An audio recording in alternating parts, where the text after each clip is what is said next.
something you hated as a child, which was history. This was not a subject that I really liked because of the rote learning. We had to just memorize facts, dates, who won which war, why, when, which make no sense. How important is to get a formal training in the subject? I can see the difference in my own works before and after the PhD. You founded FIHCR. Can you not be the change that you want to see? So tell us a little bit more about this organization. The only answer to distorted history is more and more and more scholarship. During the second wave of COVID, almost came to the brink of losing my life. I think when you have a near-death experience, a lot of things in your life changes. How important a role does politics play in allowing a historian to work freely? The more and more governments step into, especially history writing, I think lesser and lesser will be the credibility. History is not just a subject you memorize and vomit facts and figures, but it is also a mirror in which you can identify yourself.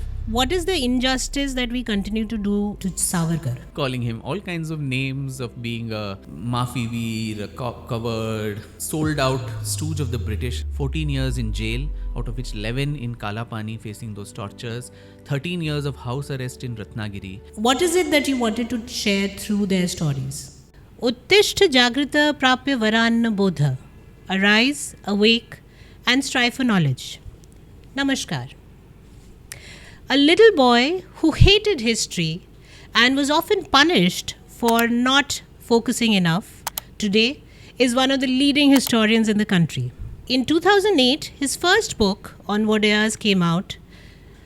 A journey that started 16 years ago has now come a full circle with his latest book, Tipu Sultan. His first book was on Vodayars called Splendors of Royal Mysore. And today, book after book after book, he's churning out massive sellers.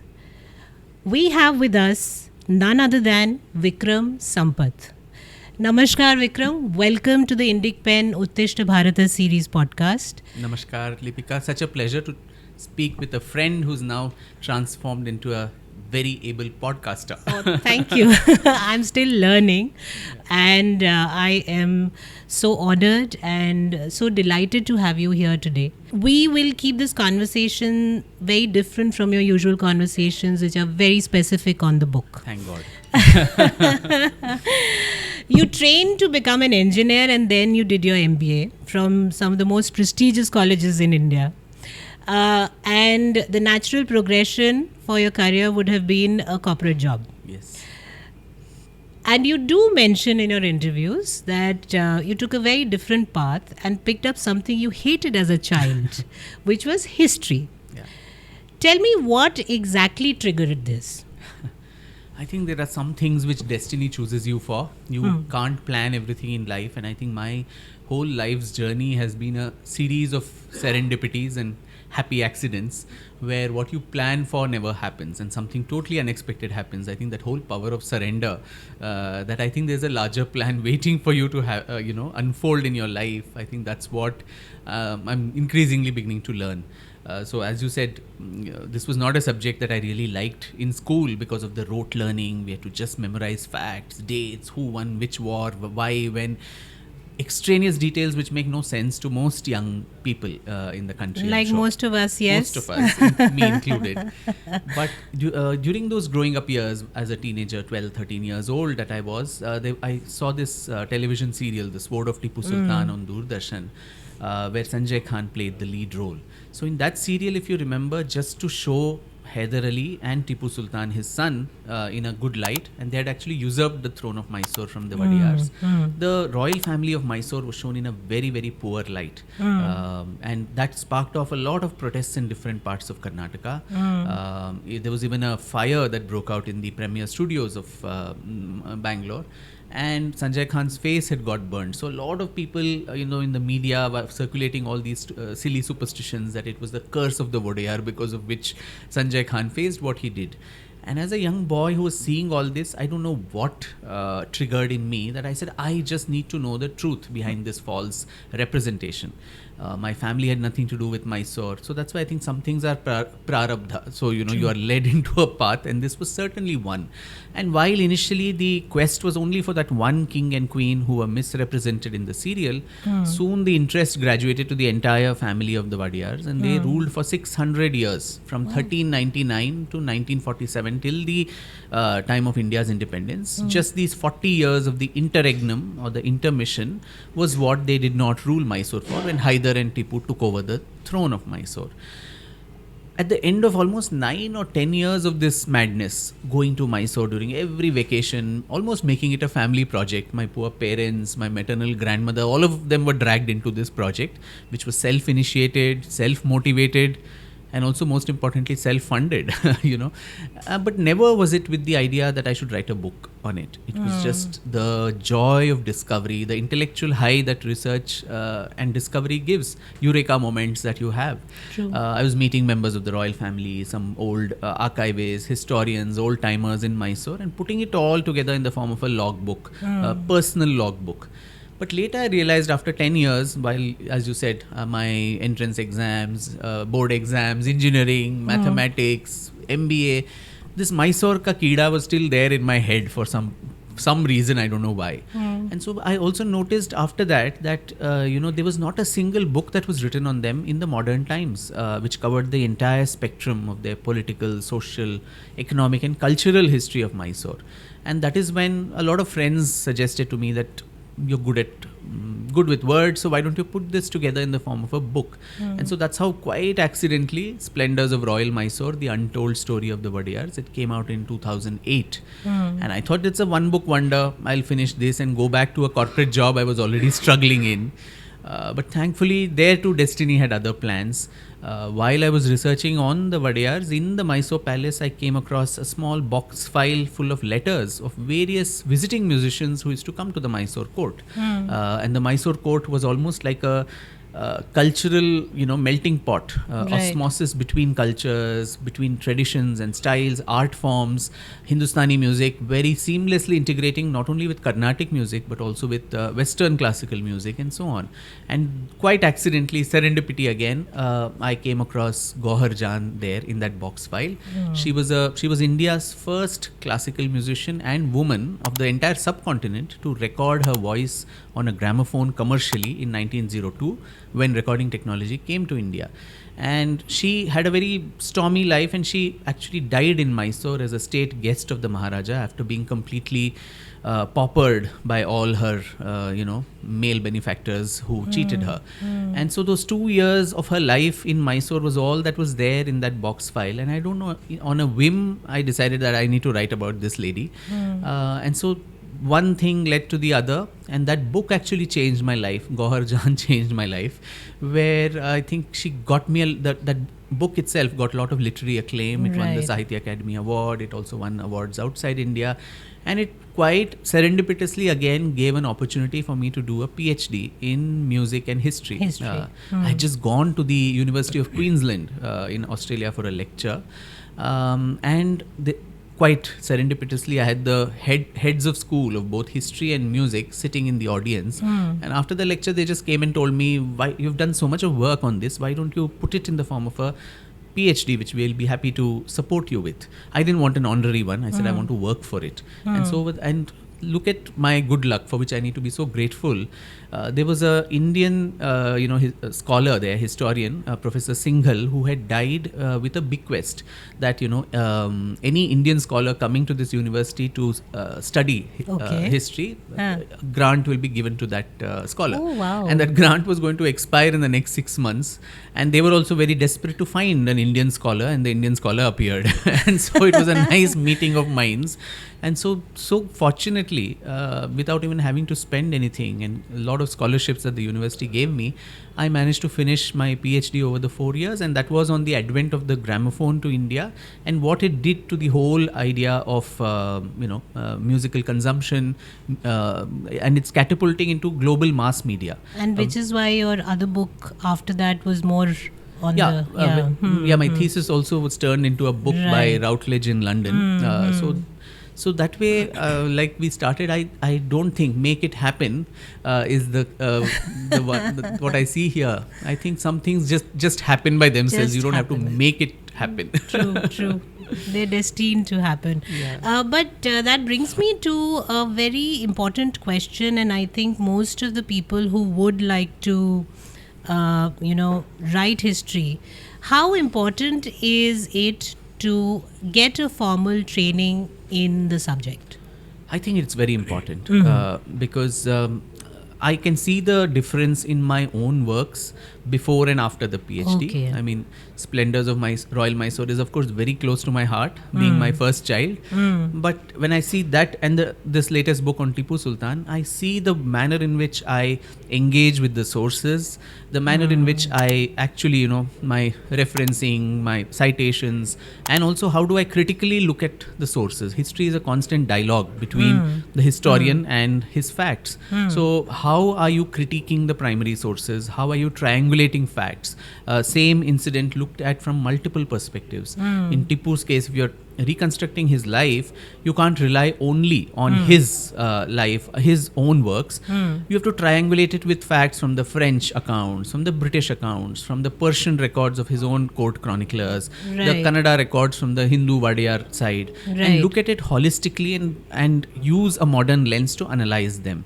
So all this, critical assessment of sources and setting that narrative out, I think some formal training, it need not be only in history only. It could be any of the humanities, because I think research methodology in humanities is very different from what it is in science and other disciplines. So some orientation in that will always be good. It could be just research methodology courses one could take, Okay. if not do an entire formal degree, but some amount of Formal training is required. in research and how research is conducted. I think that is extremely important.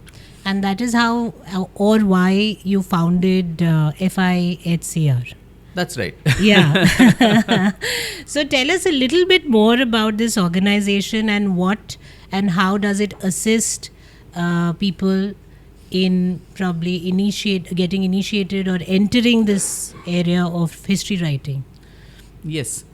Now the impetus for that again happened serendipitously. So I should actually make that my middle name instead of my surname being Sampath. Yeah. I think I should Vikram Serendipity. So see, for the longest time, and this, in all these non-left conclaves that we have, Litfests we have, I was about to come to that. all the time, I think a lot of us just waste time complaining, criticizing in everything. Oh, Marxist distortion of Indian history. That is a standard panel in every. वो करने के लिए करना है बस. It's a formality. You will heap invectives on Romila Thapar and Irfan Habib and D.N. Jha, R.S. Sharma. Long list of all of them. I mean, whether you like it or not, these people have created a vast corpus and a body of knowledge over several decades that they've been around. And these are the go-to books for university syllabus, for UPSC training, for everything. You may not like Romila Thapar and you may think that she's done the biggest disservice to Indian history. But today, her books are still, referred to. Where is the alternative version to her version of ancient Indian history? Some very famous historian had said every work of history is an interim report. True. There is nothing full and final about history. So people need to constantly revisit sources, revisit the archive, and reinterpret history. Nobody has done that from the non-left side by and large. And on the one hand, you will blame the Marxist historians. On the other hand, you will blame the current government and keep saying, which is true to an extent, that in the last 10, 11 years, not a word of history books has changed. But theek hai, government has its own priorities. Let them do what they want to do at the time they want to do. We are nobody to tell anybody anything. But till then, can you not be the change that you want to see? even if it is a very, very small, baby step that you can take. I'm often reminded of this fable that someone told me, which stuck in my head, that there was a forest fire and a jungle was ablaze, and somebody saw two little sparrows going to a lake nearby and bringing one drop of water and putting it in the blazing fire. So somebody who saw that, they mocked the sparrow, saying, do you think with your small beak you can extinguish such a big fire? And the sparrows are supposed to have said that, we know it may not subside the fire, but at least we will die or go to bed with our conscience clear that at least we tried. We didn't just see things happening. So I am literally, my FIHCR and my own work is just like that sparrow. I don't have any illusions of grandeur that I'm doing reformations and revolutions, none of those, quite rooted and grounded. But I think instead of just sitting in lit fests and conclaves everywhere and Zoom calls where you're calling others names, you're complaining, being so bitter, Mr. Arun Shourie has, in his book Eminent Historians, has done this expose of Marxist historians and their operandi 20-25 years ago. We can't keep going on that same gramophone record forever. So that was how this was troubling me a lot, because more and more I heard people from the non-left side and rubbed shoulders with them. I said, there's really not much of an agenda in mind. You need institutionalization. You need to scale up things so that how do you produce more scholarship? True. The only answer to distorted history is more and more and more scholarship that is well researched, meticulous, but at the same time very accessible to people. And Lipika, I think that during the second wave of COVID, I think I almost came to the brink of losing my life, and by a narrow margin I think I came back. That incident, I think when you have a near-death experience, a lot of things in your life changes. Your perspective to life, your priorities in life, who matters, what matters, all of that. And I must admit that before that, like all human beings, my own personal glory, my achievements, my success mattered a lot to me, as it should to any individual. But I think after that, I became deeply conscious of my own mortality. I know that anything can happen the next moment. The next moment, if we are alive, it is grace. It is a blessing. So in the limited time that we have on this earth, I think we need to do a lot of stuff instead of just idle talk. And all this was brewing in my mind, and by chance I was, talking about this to Bhavesh Agarwal, the founder of Ola. Again, young man who is so full of lot of dreams and vision for the country, very nationalistic in his outlook. He said, why don't you just form something and I'll help you set this whole thing up. And so that's how a lot can happen over coffee. A lot actually happened over coffee. And so while we were discussing this, that's how this, about a year ago, Foundation for Indian Historical, Cultural and Research, FIHCR, it just came up in our mind. And over the next 6 months, we built this institution brick by brick with a lot of help from the Ola Foundation to set this up. And today we've hired about 8 very, very motivated people who are working full-time on this initiative. And FIHCR itself has several verticals. So one major vertical that we have is a fellowship model where we've instituted a fellowship in the name of Sir Jadunath Sarkar, the famous historian. And there, through a national search, we actually solicited applications and several rounds of filtering, interviews. Finally, we selected about nine scholars. Not necessarily all historians, only 4 of them in this are trained or professional historians. The rest of them are even media professionals, various other, and some already published authors. And over the course of 1 year, we'll give them a substantial, stipend of about 15 lakhs over the course of the year. A lot of mentorship, a lot of help to ensure that at the end of that 1 year, the ask from them is to come out with a publish-worthy manuscript. So just imagine every year 10 new books get added to the corpus. Maybe in 10 years you'll have 100 books, which I in my lifetime could not have done single-handedly. I may write another 10, 20, 30 books is all I think. I'm limited by my own capabilities. Whereas here, if you scale this up and actually produce more scholarship, at least there is an option for people. It's an a la carte menu where at least you don't just see what is there. There are more options. Read Romila Thapar also, read someone else also. Here, there's nothing else to read at all. So that is one model of the fellowship where we're fortunate to have already, it's I think 3-4 months of the scholars coming on board. The second vertical is called the projects team. So here, see, the majority of our history is written in languages we don't understand. Sanskrit, Pali, Prakrit, Tibetan, then Persian, Arabic, Old Tamil. These languages, I think many people don't understand. And our vision of our own past is so myopic, limited by that 250 years of British rule. And we're looking at our past through translations. Now, these translations could either be inaccurate, or it could be maliciously translated intentionally by people who don't understand the language at all.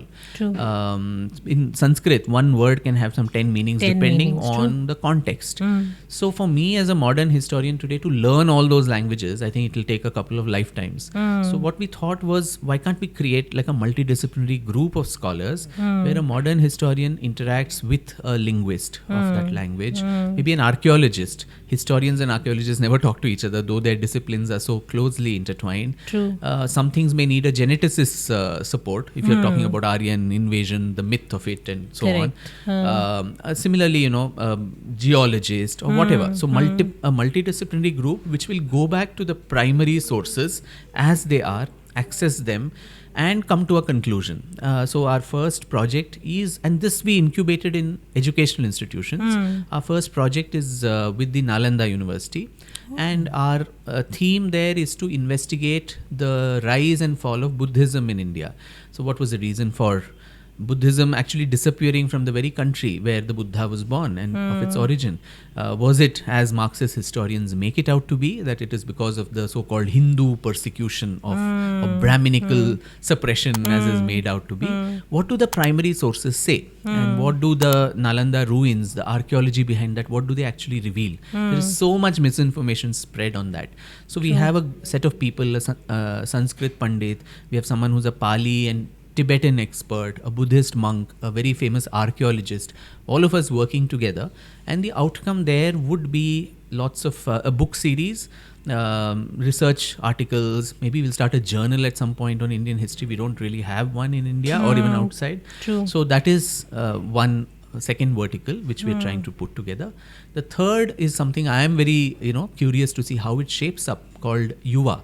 And this is particularly to reach out to children 6 to 12, which is very important. Very important. Because children and those young are adults. The formative years. Yes. Being a mother, I also many a times have this question as to what to make them read. What should I ask them? Get them to read, especially about history, because the NCERT books still continue to eulogize, the Mughals, the invaders, and I think at some point it's the parents' responsibility to, because we realized it very late. Correct.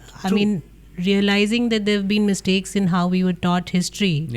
By the time you reach that understanding, it's quite late. True. And I think beyond 10 standard, people don't pursue history, many of them. Probably because of this reason. The rote learning, the boring manner, which made me also, take a break from it. True. Before we move ahead, just a small reminder to hit the subscribe button. But then we are a nation of storytellers. All our epics have been mammoth storytelling exercises where every generation has been adding to the corpus. That's why you have so many versions of the Ramayana, you have so many stories associated with Mahabharata. Every region of India appropriated it to itself. Ram came here itself. There was Sita ki Rasoi in every part of the country. They made themselves a part of the storytelling exercise. So history for us has been that. Our art forms, Kathak came from the Kathakars who told this, these stories, these things as stories through their body, through music.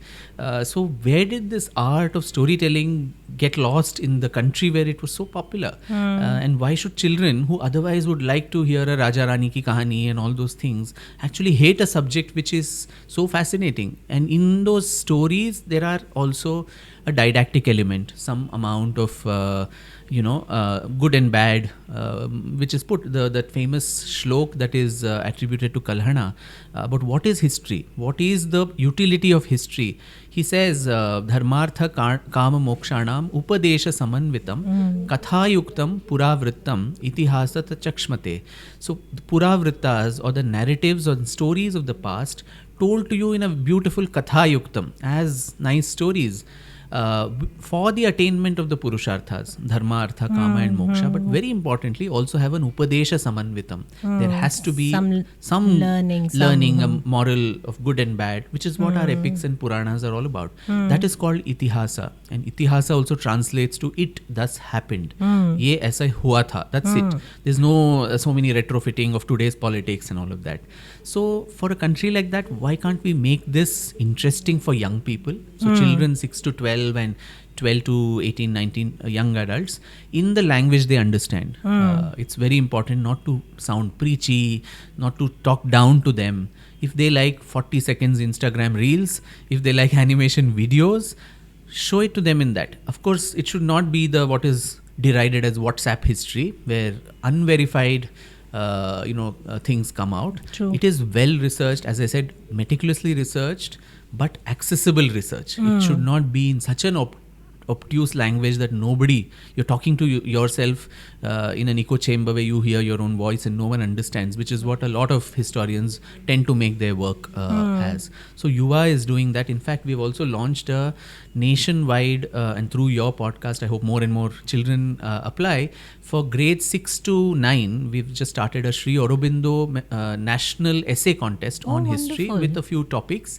And we hope, of course, the top winners will get their prizes, but along with that, the best 50 or 100 essays, we also plan to get them published, so that, there is, imagine a 6th standard child seeing his or her essay actually in print form.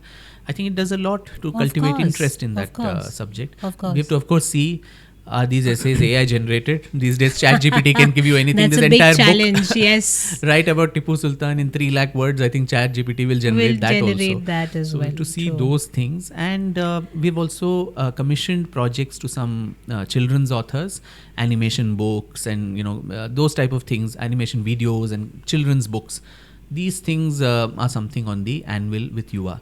A last vertical of FIHCR is also on digital humanities, where can we use modern technology for preservation, for digitization, and for translations. So one part of it was already done. I had set up what is called the Archive of Indian Music, which is probably India's first digital sound archive for vintage gramophone records, coming back from my Gauhar Jaan era.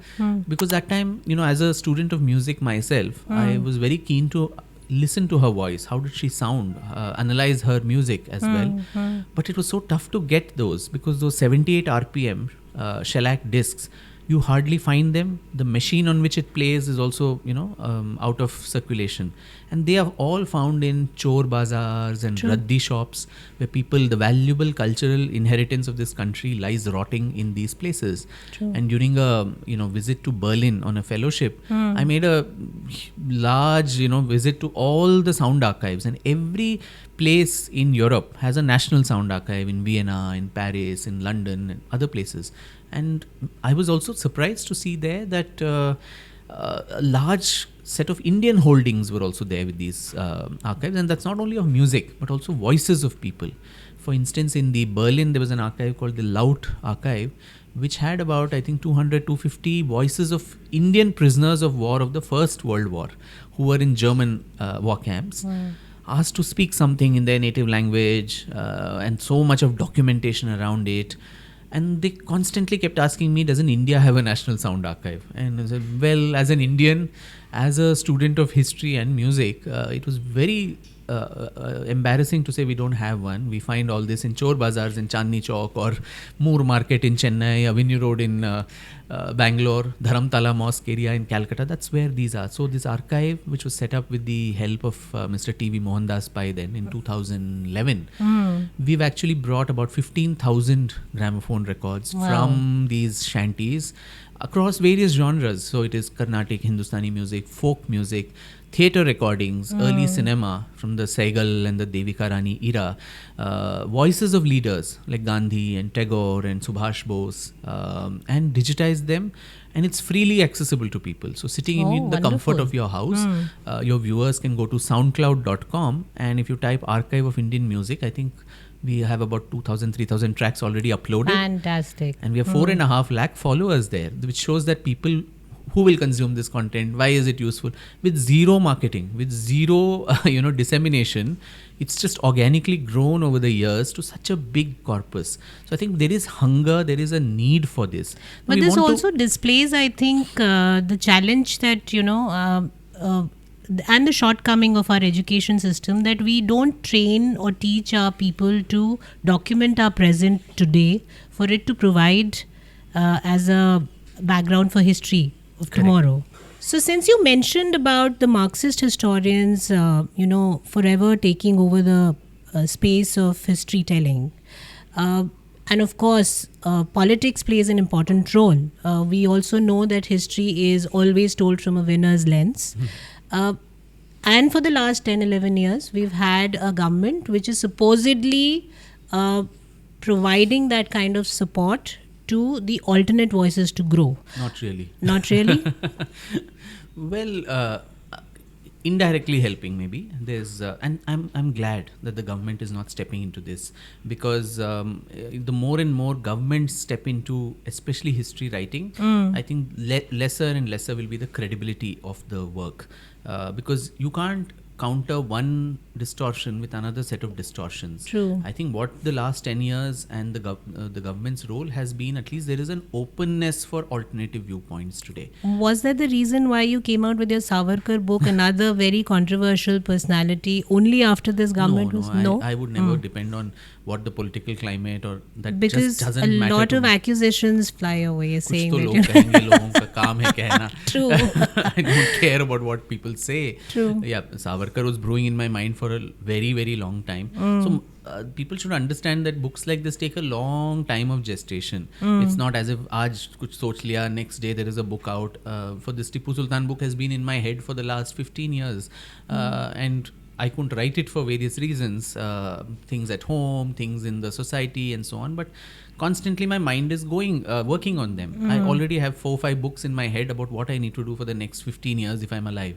So there are so many things like that. So to peg it on some election and these kind of petty things, I don't really, think that's how sensible people or intellectuals would actually work. Those with vested interests who are rent a project kind of scholars, they might do these things. So as I was saying, I think at least there is now an openness in society and in publishing houses. I don't know whether in 2010 a leading publishing house like Penguin, Random House India would have actually published a Savarkar or HarperCollins or anybody. I'm not singling them out, but they are my publishers of 4 books and they've been very kind to me. But the very fact that they are giving space to an alternative voice, that itself is a change. And I think a lot of that has also come thanks to social media.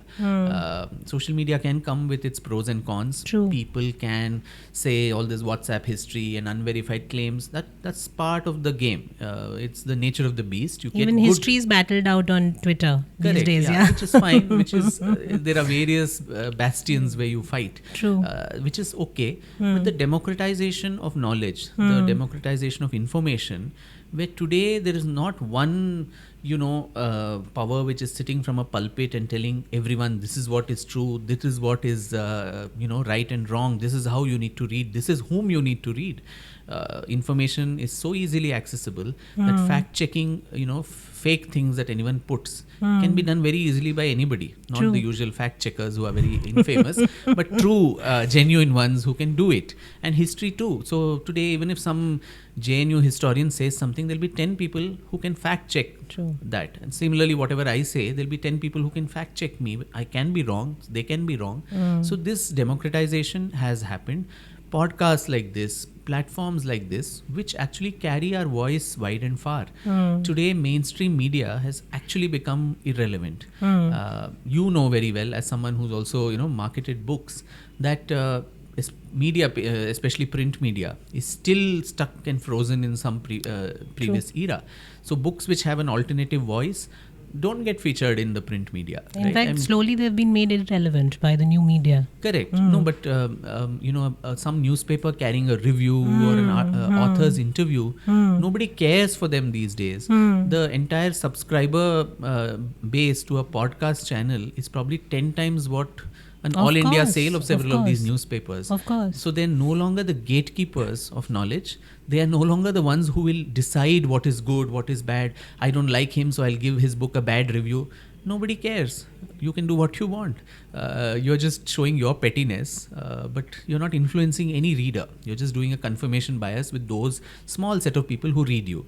So it just doesn't matter. We've had this discussion that why doesn't A, B, C newspaper carry an interview of maybe me or Sai Deepak, Anand Ranganathan, Sanjeev Sanyal, all these people. But do we depend on their largesse and their benevolence?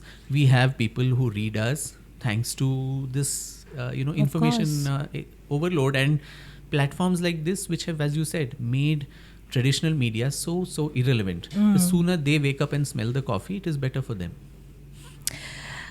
You also mentioned the fact that you have, in fact, we had Gautam Chikkermanesa a few weeks ago on our podcast, and it was shocking to know from him that there's been only one,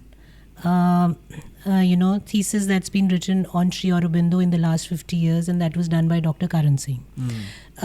So this aspect where you talk about grooming young minds or allowing them access to a space that trains them in it, how do you see this being taken on by schools? Because that's where actually the first exposure to such subjects begins. Correct. And in order for them to get that kind of training, in order for them to go out of school and still continue their love for history, how does FIHCR help in that case?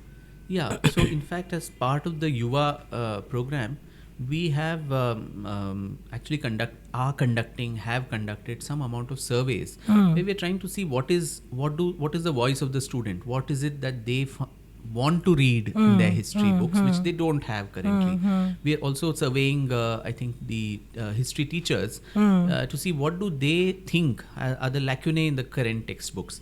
Now, it may take, as I said, forever and forever for governments to form committees and some NEPs and NCF and curriculum frameworks, make those committees sit, and I think only class 6 textbook has changed. Most of the rest is still the same. Right from the UPA times, we're going with the same. So let that happen at its own, snail pace.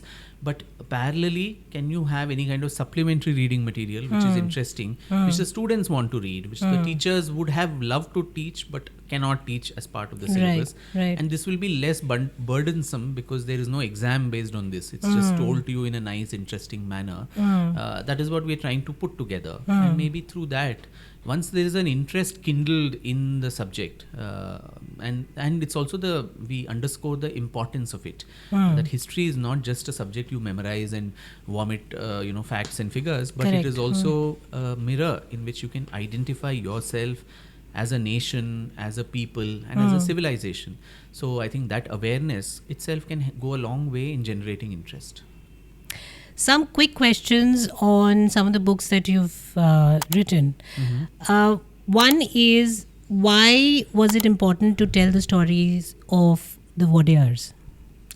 I think because of several reasons. One is, of course, to give Indian history itself a more inclusive narrative, where it's not a Delhi-centric view. Bharat needs to snatch back its history from Delhi.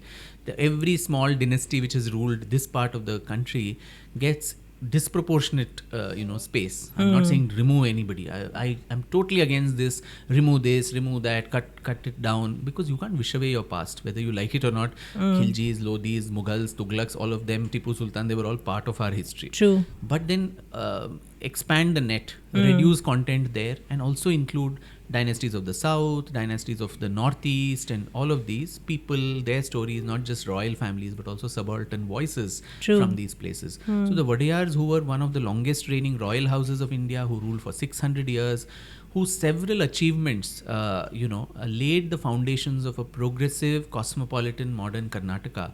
I think their story deserves to be told on a pan-India basis. It's not just a regional story of some small little Mysore somewhere. Right. But rest of India should also know. And for national integration to happen, if a person sitting in Delhi doesn't know the history of Manipur or of Travancore and vice versa, how do people talk to each other? How do people come closer to each other? And connect. True. What is the injustice that we continue to do to Savarkar? Oh, several of them.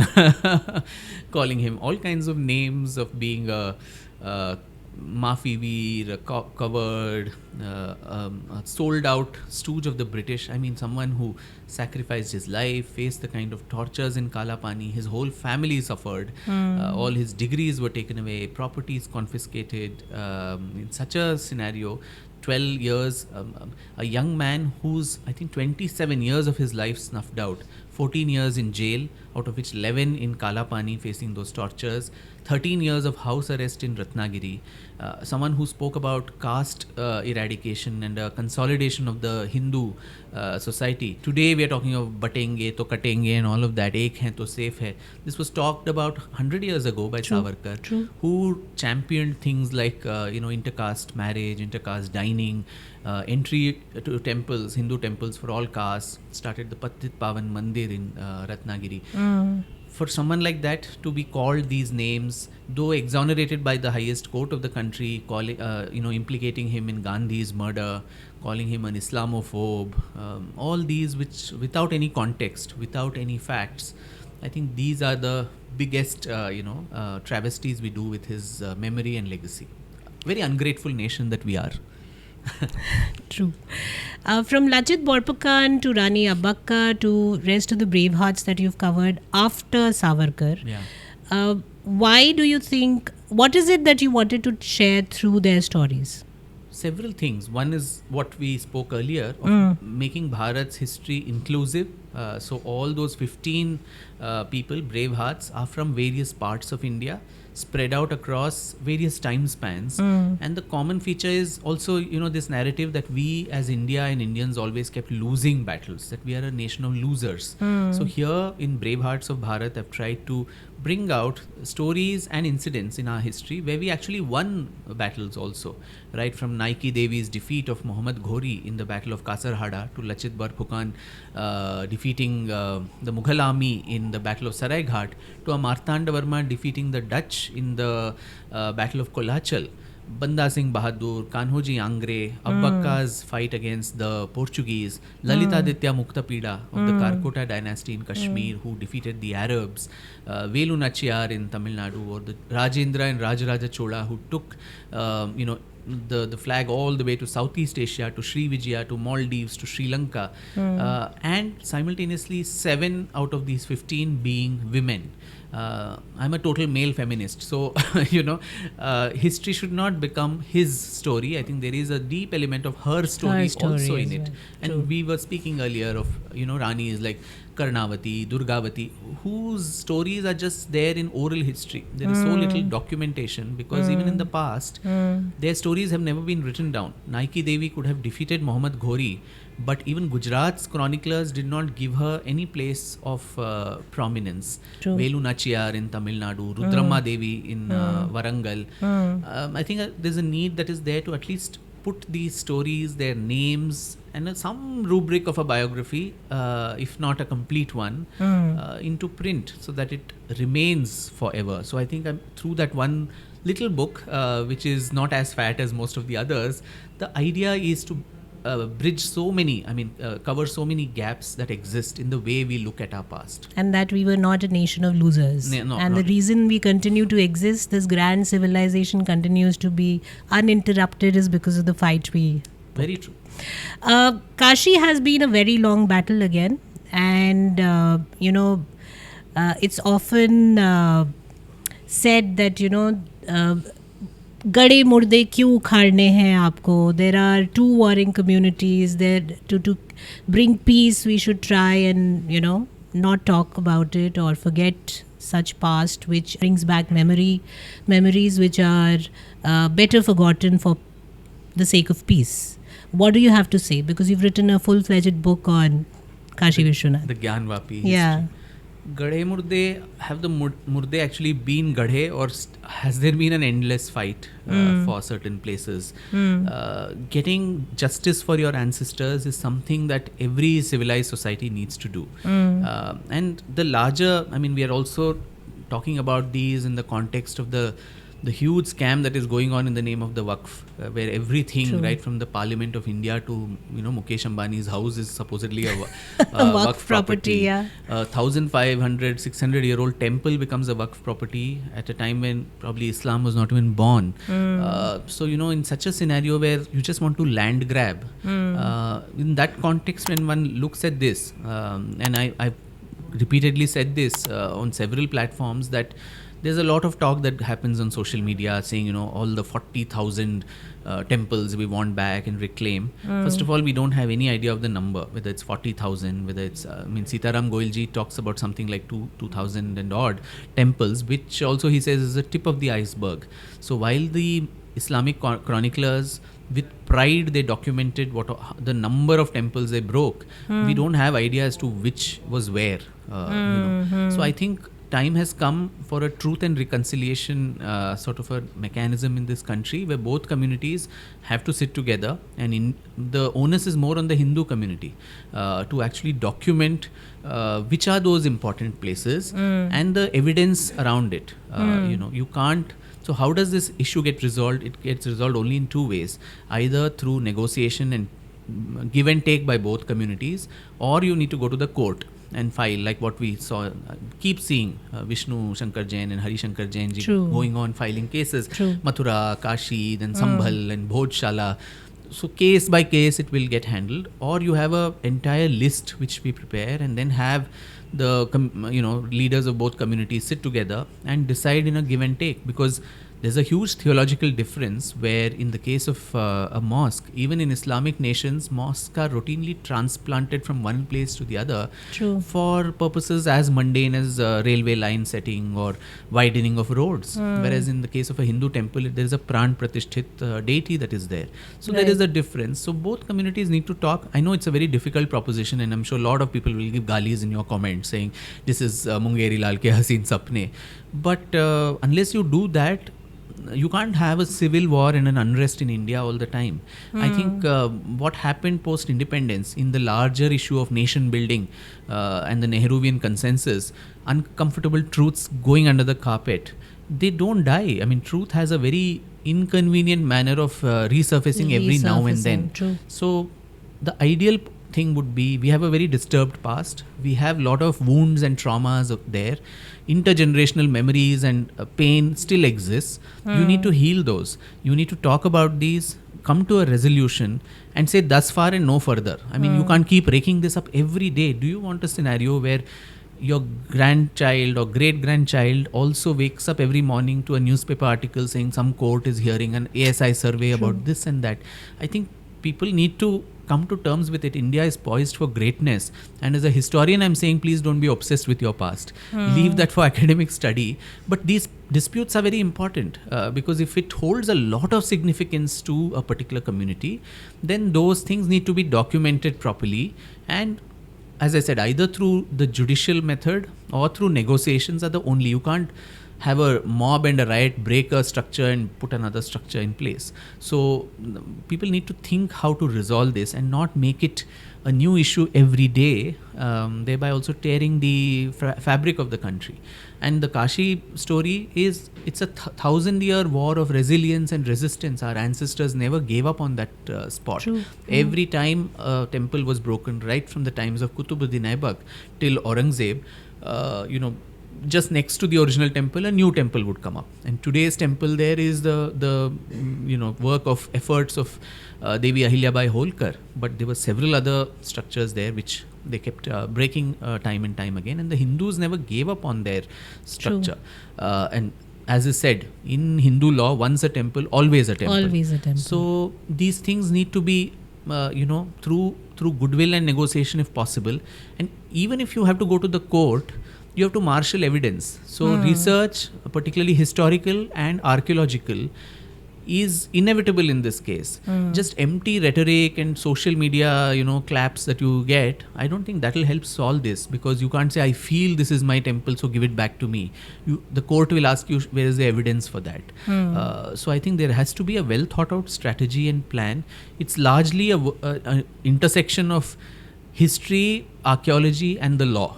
All of them working together. Instead, we've made it a domain of politics, which leads to all kinds of troubles in society, which I don't think our country deserves at a time we are poised for greatness. We are well on our way to becoming a superpower, a Vishwaguru, the $5 trillion economy, all these things. At that time, we can't be sitting and fighting about 13th century, 14th century wars now. And as I said, it's a irony that as a historian, I'm saying, please, rest of society, don't fight wars of the past. Be interested in it, read our books, listen to us, but don't be stuck in that era. We have to move on. So healing and moving on is, I think, what the space that history offers also. So taking a cue from there and coming to your latest book on Tipu Sultan, what is it? And while we all know that whoever you bring back from the dead, you provide a very objective view of that historical figure. But if we come to Tipu and talk about him, quickly, what do you think we should remember about Tipu, and why? A very, very enigmatic character who means many things to many people at the same time. On the one hand, of course, there were some redeeming features of his character, his reign too. He and his father modernized, Mysore's army, built a navy, the rockets that they improvised, the existing rockets on, all of that was there. Under Hyder particularly, 2 Anglo-Mysore wars that Mysore won very convincingly, literally brought the British to their knees. That is a very important part. Of course, the 3rd and 4th, which Tipu fought himself, he lost both, and in the last one, he was killed as well. He also, created a vast market for Mysorean products abroad, whether it was the Middle East or France, where he sent emissaries to. So a lot of Mysorean products, sandalwood, ivory, pearls, and so many things like this, which went outside the confines of India. He understood global geopolitics, sent these missions to even the court of Emperor Louis XVI of France, or the Caliph of Ottoman Caliph in Constantinople. All that is also there, but at the same time, there's a very dark side of his social report card, which was anything but redeemable. The kind of tortures that he inflicted on various communities, the Mandya Mayangars, who still don't celebrate Diwali today as the rest of the country, because 700 members of that community were killed on the eve of Diwali, or the Christians of Mangalore, who faced untold miseries, during the time. The Nayars and the Thiyas in Kerala, who during the Padayotta Kalam, or the military regime that he unleashed in Malabar, again, these scars have not healed after so many centuries. Likewise, the Kodavas in Coorg, who also, hold a lot of disgruntlement and wounds for what was done to their ancestors. Numerous temples destroyed. All these things are also churches too in Mangalore, South Canara region. So this is a comprehensive legacy of this man, someone whom I would call a feudal autocrat, who displayed wanton cruelty, very knowingly and willingly displayed it on matters of faith. It was not as if, it was a pre-modern era, and so in wars this happens. There's collateral damage which happens even today. You see it in the Middle East, you see it in Russia, Ukraine war. Civil society becomes a collateral damage, which has always been the case, but here some people are more violent than the other, and they specifically target people on the basis of their religious identity. And in Tipu's case, there was no ambiguity about that, because he spoke very openly through his letters, through his dream registers, through his farmans, that he wanted to have an elimination of kafirs, non-believers. So Hindus and Christians both suffered at his hands.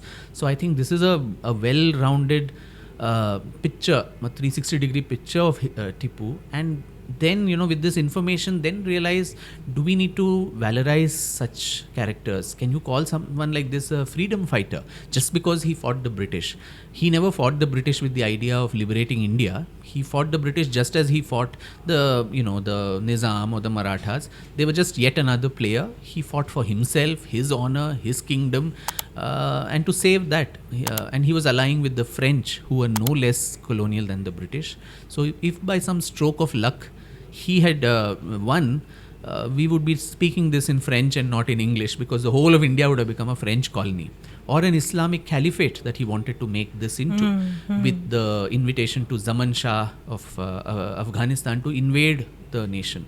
So I think these modern day adjectives you put of secular, freedom fighter, patriot, those don't fit to someone like this. So I come from Bangalore, I come from Karnataka, where we had this perverse practice of celebrating Tipu Jayanti, someone who's been a mass murderer. You can't have a General Dyer Jayanti or a Hitler Jayanti. It's as crazy as doing that for political reasons, for vote bank politics. And the counter to that is not what the BJP does of distorting history and presenting it. The idea is to show him with warts and all, saying this is the nature of the person. You can't celebrate someone's birth anniversary with section 144 imposed, where more than 4 people cannot assemble. In police firing in Madikeri, 2 people were killed. Social groups, including the Christians, coming out in the streets against this decision. I think it speaks a lot of how after 200 years, those wounds have not healed, of what he did to the ancestors of several living communities today. Well, Vikram, not 15, but the way you're bringing out one book every year, we see 50 more books in the coming years from you, and may you continue to bring these wonderful aspects and forgotten aspects from our history, and we continue to cherish and read and learn more from what you write. And I wish you all the best, and thank you once again. I'm indebted that you made time for us today. We are a small little podcast, but it is an effort from it's my contribution, the best way I can think of, to ensure that the young people find interest in their roots and develop that nationalistic approach which is required for India to become what it is in the next coming years. Thank you so much for your time today. Thank you, Lipika. Such a pleasure always to talk to you, and first time as a interviewer as well.